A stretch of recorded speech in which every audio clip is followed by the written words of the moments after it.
Hey everyone, it's your boy Coy. I hope you had an awesome Super Bowl Sunday filled with football, friends, family, and food. Man, I love my wings. This is CNN 10, and we have a great show for you today, so let's get started.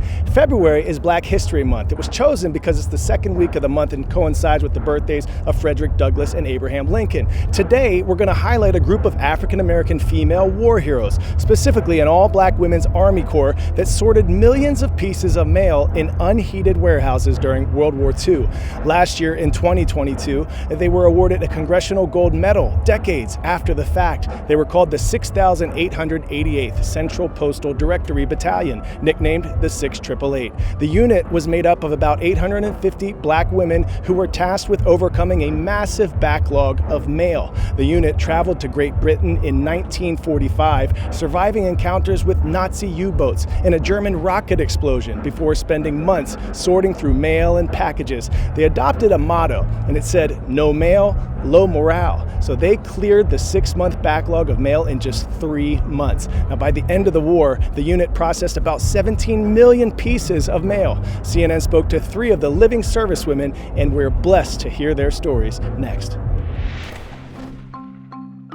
People may not realize, but during World War II, there were more than 6,000 African American women in the Army. 855 formed the 6888 Central Postal Directory Battalion, the only African American Women's Army Corps unit to serve in Europe during World War II.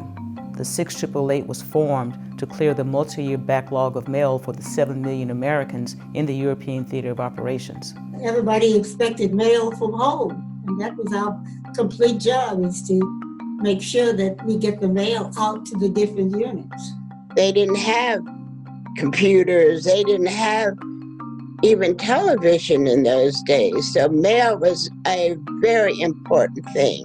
As units of white women were being deployed overseas, First Lady Eleanor Roosevelt and Mary McLeod Bethune rallied to have black women included in the war effort overseas. The women needed meaningful tasks, a meaningful assignment to prove that black women could support the armed forces just as the white women did. The women's first assignment was in Birmingham, England. They arrived in February of 1945. Working 3 shifts a day, they processed approximately 65,000 pieces of mail per shift for 90 days before they moved on to Rouen and Paris, France. It was hard, blackout conditions. We had poor lighting, poor heating. We couldn't let the sunlight in because they were still fighting and bombing in that area. People of Birmingham, England treated us as heroes. It was very different from some of the behavior of white servicemen, I should say.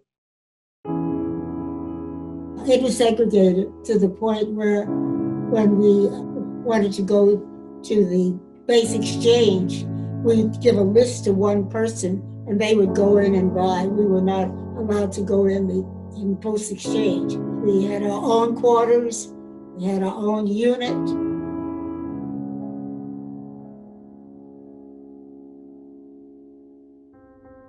I'm sure that you have seen how service people were heralded, Johnny Comes Marching Home parade. Our dismissal was quiet and unpronounced. We simply came home. We were just soldiers coming home. We'd done a good job and come home like the rest of the soldiers. Nobody mentioned it. Nobody even said nothing about it.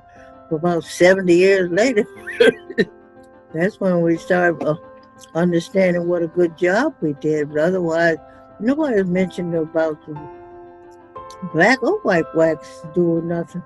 I think there's an opportunity now to correct a wrong. The highest award the 6888 can receive and should receive is the Congressional Gold Medal. They deserve their place in history and to secure their legacy along with the other recipients of the award, the Tuskegee Airmen, the Montfort Marines, the Women Air Service pilots, and many others whose service has been recognized as making a significant contribution to our nation. On this vote, the yeas are 422, the nays are 0.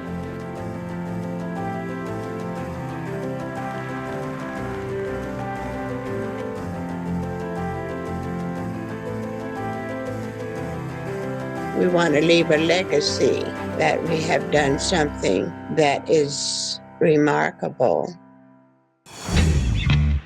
10-second trivia. What is the state nickname of California? The natural state, the evergreen state, the golden state, or the palmetto state?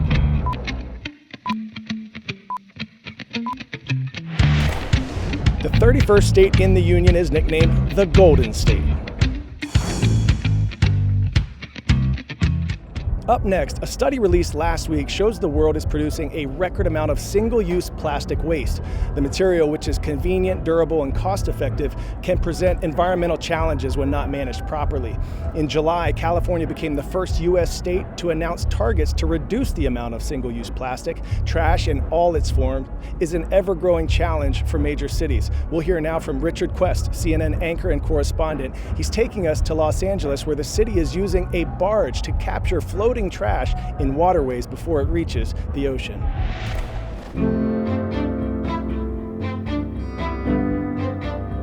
The beautiful beaches of Los Angeles are known around the world from their cameos on the silver screen.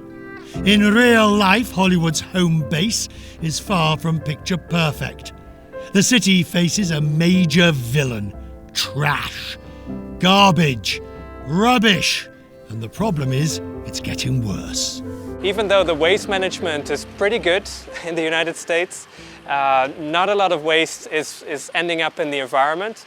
If you have 10 million people living here, even just a small fraction of waste not being managed adds up to quite a significant amount of trash coming down this river. Now the city is turning to a new hero to defend its rivers, the Interceptor 007. It's all part of an organization called the Ocean Cleanup. This machine traps the garbage that originates in places like Beverly Hills and Hollywood. The Interceptor is an opportunity to have a last line of defense on this urban waterway.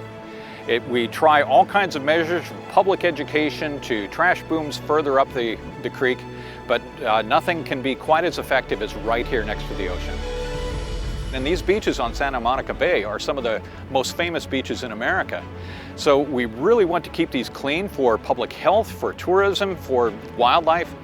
We have volunteers that go to extraordinary efforts to do their part in cleaning up.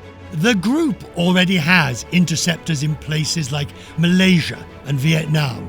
Each one takes $500,000 to build and deploy. What we do see is that the cost of not intercepting plastic in a river is many, many times higher than if you were to intercept it, because it's damaging ecosystems, it's damaging tourism, it's damaging fisheries. So it's just very expensive to let this trash go into the ocean. So we are confident that ultimately governments will step up and will want to adopt these interceptors. An army of interceptors is the group's long-term aim. They're hoping to deploy in 1,000 rivers around the world. Not like the robot armies of the big screen, this one is fighting for a cleaner future.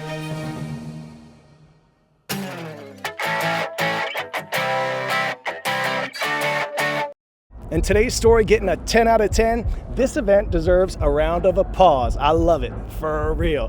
Check out the annual Goldens in Golden event. It's a festival celebrating golden retrievers that takes place in Golden, Colorado. This year, over 1,000 golden retrievers and their owners filled the streets. The celebration, now in its third year, was held on the Saturday closest to National Golden Retrievers Day, which is February 3rd.